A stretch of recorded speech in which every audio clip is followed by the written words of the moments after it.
São 9h37. Vamos conversar um pouquinho aqui sobre preço de medicamentos, sobre reforma tributária, impostos, sobre os remédios, já que o assunto é saúde hoje aqui, prioritariamente no Jornal da Bandeirantes Gente. Para conversar conosco, está na ponta da linha o Nelson Mussolini, que atua no setor aí há 45 anos, né, farmacêutico, com passagem por grandes laboratórios nacionais e internacionais, e desde 2009 é presidente executivo do Sindusfarma, a maior entidade representativa da indústria farmacêutica do Brasil, que esse ano está comemorando 90 anos de fundação. Nelson Mussolini, seja bem-vindo aqui ao Jornal Gente da Rádio Bandeirantes. A entidade divulgou aí uma opinião, né, sobre a reforma tributária. Vamos começar por aí a nossa conversa. O que o setor espera dessa mudança que será discutida com mais profundidade no Congresso Nacional daqui para frente? Bom dia para o senhor. Bom dia, Pedro. Bom dia, Agostinho. É uma honra muito grande poder falar com vocês novamente. A reforma tributária é uma necessidade imperiosa do nosso país. Eu não tenho a mínima dúvida que a gente precisa efetivamente mudar o sistema tributário nacional. Para você ter uma ideia, o consumo é muito complicado você pagar o imposto. Nós temos 27 legislações diferentes que se alteram por portarias, por instruções diariamente. Então, você precisa melhorar o sistema tributário nacional para você focar a tributação na renda e no consumo, e não no investimento. Então, para você ter uma ideia, você montar uma fábrica hoje, que é a locomotiva do país, as fábricas, você, antes de começar a produzir qualquer coisa, você já está pagando imposto. Você vai trazer o dinheiro de fora do Brasil, você paga IOF. Você vai comprar um terreno, você paga o ITBI. Você vai comprar... Vou pedir um minutinho aqui para o presidente do Sindusfarma, que está picotando um pouquinho a ligação. O nosso produtor, João Pedro Rossetti, vai ligar para ele de novo, viu, Agostinho? Para a gente ouvir de forma mais clara aí o presidente do Sindusfarma sobre esse assunto. Tem outras questões também para a gente tratar no sábado aqui no Jornal Gente. Lembrando que já ouvimos o Dr. Nabil Goraeb sobre questões ligadas à saúde, nessa Semana da Saúde. Então, programamos aqui 2 entrevistas sobre o assunto, né, nesse Jornal Gente, quando temos mais espaço para tratar desses assuntos que mexem com a vida de todos nós. É isso, e medicamento mexe demais com a vida da gente, né? O bolso também, né? Ninguém vai numa farmácia. Até tem gente que vai na farmácia dar um rolezinho para ver se tem novidades e tal, não sei o quê. Tem esse pessoal também, né? Tem um pessoal que é meio maníaco por remédio. Mas quem vai, normalmente vai porque precisa mesmo. E nós tivemos o aumento de preço, inclusive, a partir desse mês de abril. Vamos falar sobre isso. Acho que já retomamos o contato. Já né? retomamos, mas vamos só terminar a questão aqui ligada à reforma tributária, né? Que o professor Nelson Mussolini estava nos explicando. Acho que a ligação agora está melhor, por favor. Ótimo, obrigado. Então, como eu estava falando, você vai montar uma fábrica, você, antes de começar a produzir, você já paga tanto imposto, né, que quando você começa a produzir, você encarece demais o nível de preço do seu produto final. Então, a gente precisa melhorar esse sistema no Brasil. Para você ter uma ideia, uma comparação muito rápida, quando você pega a questão tributária, se você, nos Estados Unidos, para pagar todos os impostos, o industrial americano, investidor americano, precisa de 2,5 pessoas. Aqui no Brasil, uma empresa do mesmo tamanho precisa de 250 pessoas. Né? Mas isso gera emprego? Não, isso gera atraso. Isso, a gente poderia pegar esses 247 empregos que a gente está dando para pagar impostos e colocar na inovação, colocar na produção, colocar no aumento de produtividade. Né? Então, a gente precisa realmente melhorar o nosso ambiente tributário, que ele é atrasado. Ele, sem dúvida nenhuma, atrasado. Hoje, 172 países do mundo já têm um sistema tributário muito mais avançado, que é o do IVA, né? O Imposto do Valor Agregado, o IBS, que vai chamar aqui no Brasil, que é Imposto sobre Bens e Serviços. Então, o setor de saúde apoia isso. Qual o grande problema que a gente vê? A gente tem que ter um tratamento diferenciado para a saúde. Não pode pagar a mesma alíquota que paga, por exemplo, para a venda de cigarro, para a venda de bebida alcoólica ou para a venda de qualquer outro produto que não é um produto para a saúde. Então, saúde e educação precisam ter um tratamento diferenciado na reforma tributária. É sobre isso que nós estamos conversando com o Congresso Nacional. É isso. Nelson Mussolini, obrigado por atender aqui o convite da Bandeirantes. Concretamente, o que vai acontecer? Vão terminar as isenções em relação aos produtos farmacêuticos, é isso? E aí vocês imaginam o quê? Se de fato isso acontecer, se as isenções do PIS e COFINS deixarem de acontecer, de existir, que consequências que consequências serão sentidas no balcão? Eu que vou na farmácia vou sentir um preço mais alto? Qual vai ser a consequência inevitável disso, Mussolini? Sem dúvida nenhuma, Agostinho, se terminar as isenções, vai haver um aumento de preço final. Até porque a lei que determina o preço de medicamento, aquele medicamento que tem a tarja vermelha, que é da prescrição médica, ela determina que qualquer aumento ou redução da carga tributária tem que ser repassado ao preço automaticamente. Então, nós tivemos recentemente alguns estados do Nordeste que aumentaram a alíquota de ICMS, passaram de 18% para 22%. No dia seguinte, que entrou em vigor a lei lá, o preço do medicamento subiu 4% lá. É assim que acontece, a regra é essa. O que nós estamos fazendo? Nós estamos trabalhando para que tenha uma alíquota diferenciada, justamente para não ter essa necessidade de aumentar o preço na ponta, que esses benefícios fiscais, essas isenções fiscais, não são benefícios fiscais, são isenções fiscais, elas existam. Eu vou te dar um exemplo simples, tá? Que é o programa de AIDS do governo. O programa de AIDS do governo investe hoje 500 milhões de reais por ano para dar o tratamento de AIDS gratuito para as pessoas. Se vier a tributação da forma que foi colocada, e está sendo discutido justamente para não ser dessa forma, mas se vier da forma que foi colocada, o governo, para comprar a mesma coisa, precisaria de 650 milhões. Ou seja, não tem esse dinheiro. Não, então temos que ter, para as compras públicas, para as compras das filantrópicas, para os hospitais, tratamentos diferenciados e também para a população no final. Porque se você não compra seu medicamento, você vai para o Sistema Único de Saúde porque você está doente, como o doutor Nabil acabou de explicar para vocês de forma brilhante. Estamos conversando aqui com o Nelson Mussolini, presidente do Sindusfarma, na Rádio Bandeirantes. Muitos dos medicamentos que estão à disposição da população têm componentes ou são fabricados no exterior. Qual que é o peso do dólar nessa cadeia da indústria farmacêutica, Mussolini? Infelizmente, 95% do ingrediente farmacêutico ativo, que é a nossa matéria-prima, né, e dos insumos intermediários, vem de fora do Brasil, primordialmente da China e da Índia. Então, você vê que dois fatores são extremamente importantes na composição dos nossos preços. Um é o câmbio, o dólar, tá? Porque essas transações são todas elas feitas em dólares, e o outro é o frete internacional, que no meio da pandemia quintuplicou o preço, tá? Nós esperávamos o ano passado que ele fosse reduzir, tá? Com o final da pandemia e o retorno das rotas normais de transporte, o que não aconteceu em virtude da guerra da Ucrânia e da Rússia. Então, quando as pessoas falam, mas a guerra da Ucrânia está influenciando no preço do medicamento, não é no preço do insumo, mas no frete que deveria ter baixado, não baixou, porque Ucrânia e Rússia não eram exportadores de ingredientes farmacêuticos ativos, sempre foi China e Índia primordialmente.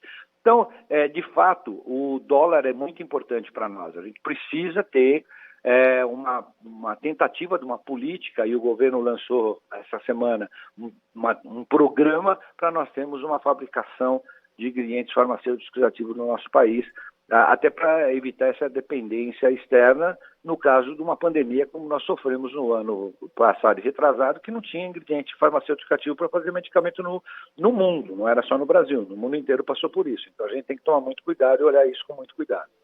Estamos conversando com o Nelson Mussolini, que é presidente executivo do Sindusfarma, que é o Sindicato da Indústria de Produtos Farmacêuticos. O Mussolini, teve um aumento agora, não sei se já está valendo, estava anunciado para dia 1º de abril. Normalmente nessa época do ano acontecem os reajustes nessa área, né? É um aumento de 5,6% a partir de 1º de abril.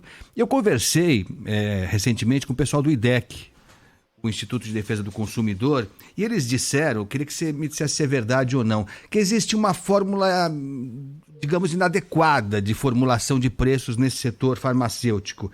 Porque os valores são definidos pela Câmara de Regulação do Mercado de Medicamentos, né? Mas são os valores máximos do medicamento. Então é o que se chama de o teto do preço. Então a CEMED define um preço, digamos, viu, Pedro, de R$300 para um medicamento. Mas esse é o preço teto do medicamento. Normalmente, na prática, no balcão da farmácia, esse mesmo medicamento é vendido por 30, digamos, 30. Porque, se eu entendi bem, esse preço teto ele é estabelecido quando o produto entrou no mercado, quando ele acabou de ser desenvolvido. Então, a tendência é que, na escala, ele caia o preço. Então, o fato é, se eu entendi bem, você me corrige, Mussolini, se eu estiver errado, que esse valor estabelecido pela CEMED é muito mais alto do que o valor real na prática.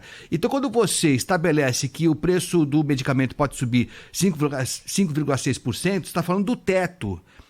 E aí, isso faz com que, na prática, o medicamento que custa 30 e não 300 do teto, ele possa subir até 100%, 200%, que ele vai continuar dentro da lei.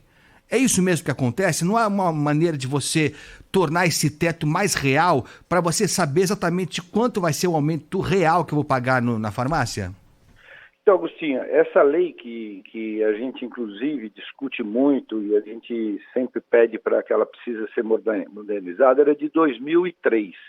Quando ela foi instituída, não existia nenhum medicamento genérico no Brasil. O medicamento genérico estava começando naquele momento e hoje eles têm uma importância muito grande como regulador de preço. Então, essas diferenças de preços acontecem justamente por causa da competição, da concorrência que existe no mercado farmacêutico. Você tem um determinado produto para hipertensão arterial, que tem 50, 60 concorrentes no mercado. Então, há uma briga feroz no mercado para que você mantenha o Agostinho como seu cliente, fidelize o Agostinho como seu comprador. Então, você dá o máximo de desconto possível para que o Agostinho não troque de marca, não troque de produto. É isso que a indústria farmacêutica faz. A indústria de concorrência normal faz isso, tá? Os levantamentos do IDEC, eles começam a comparar coisas que não são comparáveis. Quando eles falam desses valores dos 300%, 400% de diferença, eles estão comparando a compra pública com a compra privada, a compra na farmácia com o que o governo compra. O governo compra milhões de unidades de um determinado produto. E você compra uma unidade de um determinado produto. Você não pode querer comparar esses dois preços. Essa comparação, inclusive, eu até dei uma entrevista recentemente falando que é uma comparação de má fé, porque você está comparando duas coisas completamente diferentes. Você precisa comparar as coisas no mesmo mercado. Tá?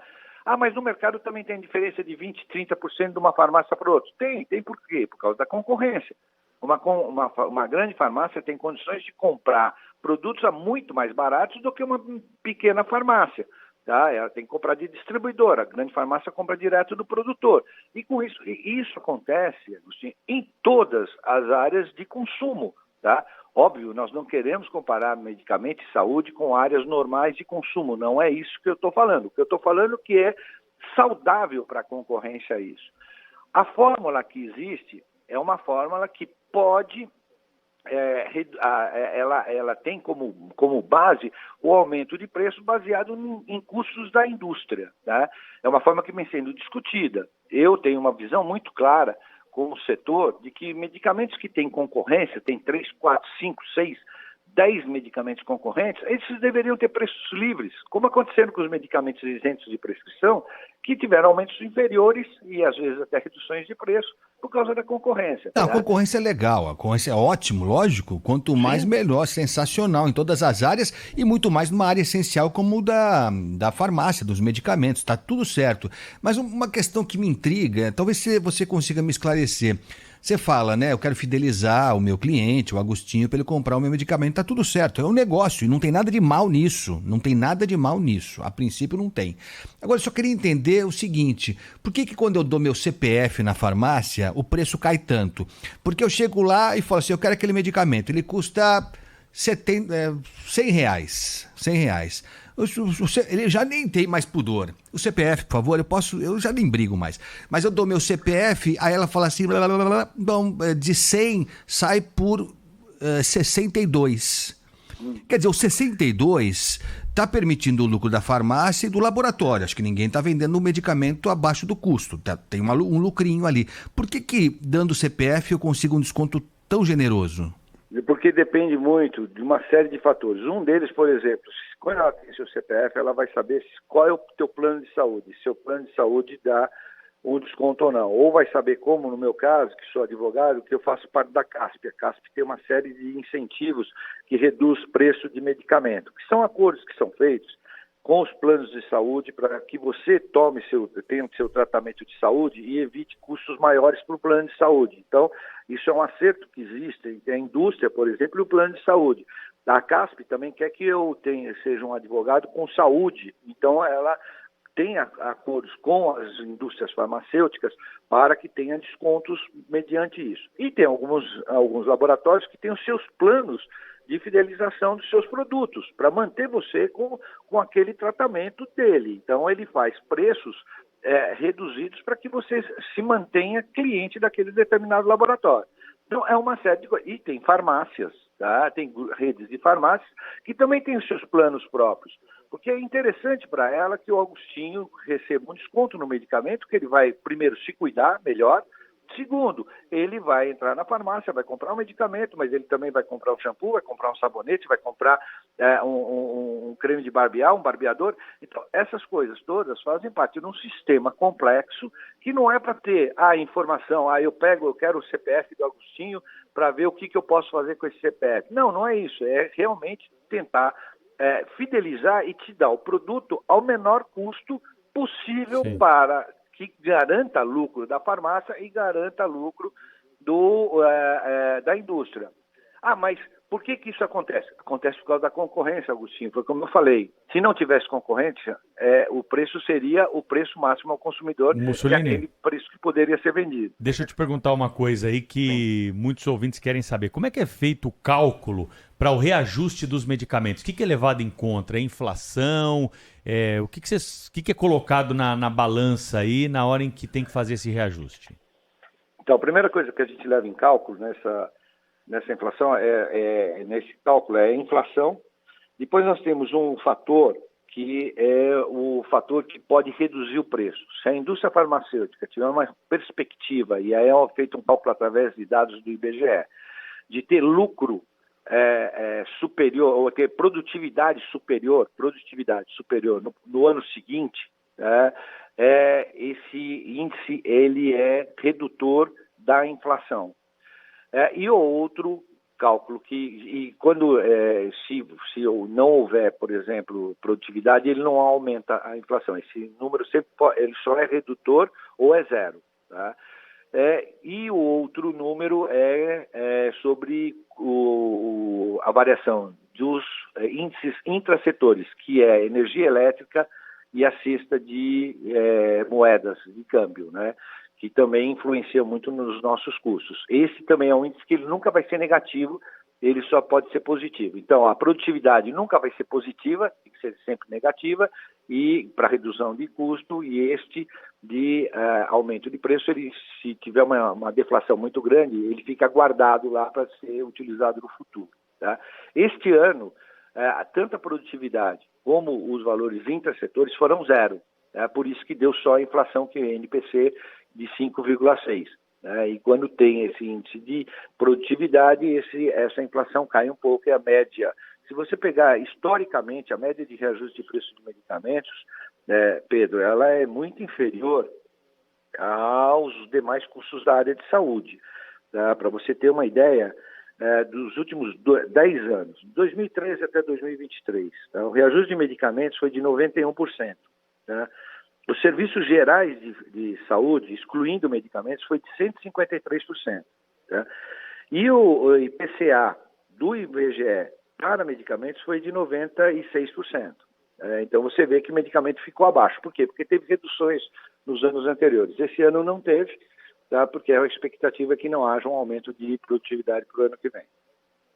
Nelson Mussolini, presidente do Sindusfarma, é a maior entidade representativa da indústria farmacêutica do Brasil, que nesse ano está comemorando 90 anos de fundação, conversando conosco sobre pontos importantes do setor. Mussolini, um abraço para você, muito obrigado pela entrevista aqui para a Rádio Bandeirantes, até uma próxima oportunidade, hein? Muito obrigado, você sabe que eu estou sempre à disposição para informar o consumidor o que acontece. Mas deixa eu dar um recado final, Pedro, que é extremamente importante. Tá? Não compre medicamentos sem receita médica. Aquele medicamento da tarja vermelha, procure um médico. Tá? Compre o medicamento, não é porque o seu amigo, o Agostinho, falou para você que determinado produto funciona. Vá no médico, pergunte para o médico se para você faz bem. Não, jamais faria isso, Mussolini. Não, jamais faria isso. Coisa, pesquise o preço de medicamento. Chega na farmácia e pesquisa. Barganha. Você tem que fazer isso. É. Quando você vai comprar um carro, você faz isso. Quando você vai comprar uma roupa, você faz isso. Quando você vai comprar um medicamento, você tem que chegar e falar assim, não vou comprar aqui, não vou atravessar a rua, vou comprar no outro se não tiver um desconto. Tá? Hoje em dia tem o celular na mão, né? Pra você pesquisar e mostrar lá pro cara, ó, na tua concorrente lá tá mais barato, né? A internet ajuda. Então, medicamento de prescrição, só com prescrição. Não é porque o amigo falou que é bom, que é bom. E, segundo, pesquisa preço, que aí você vai conseguir tratar da sua saúde muito melhor. Boa. E veja se não tem farmácia popular naquilo que você está tomando, porque aí você pega um medicamento de graça. Boa. Mussolini, obrigado pelo papo, hein? Boa Páscoa aí para você, até uma próxima. Para vocês e para todos os ouvintes da Bandeirantes. Fico à disposição.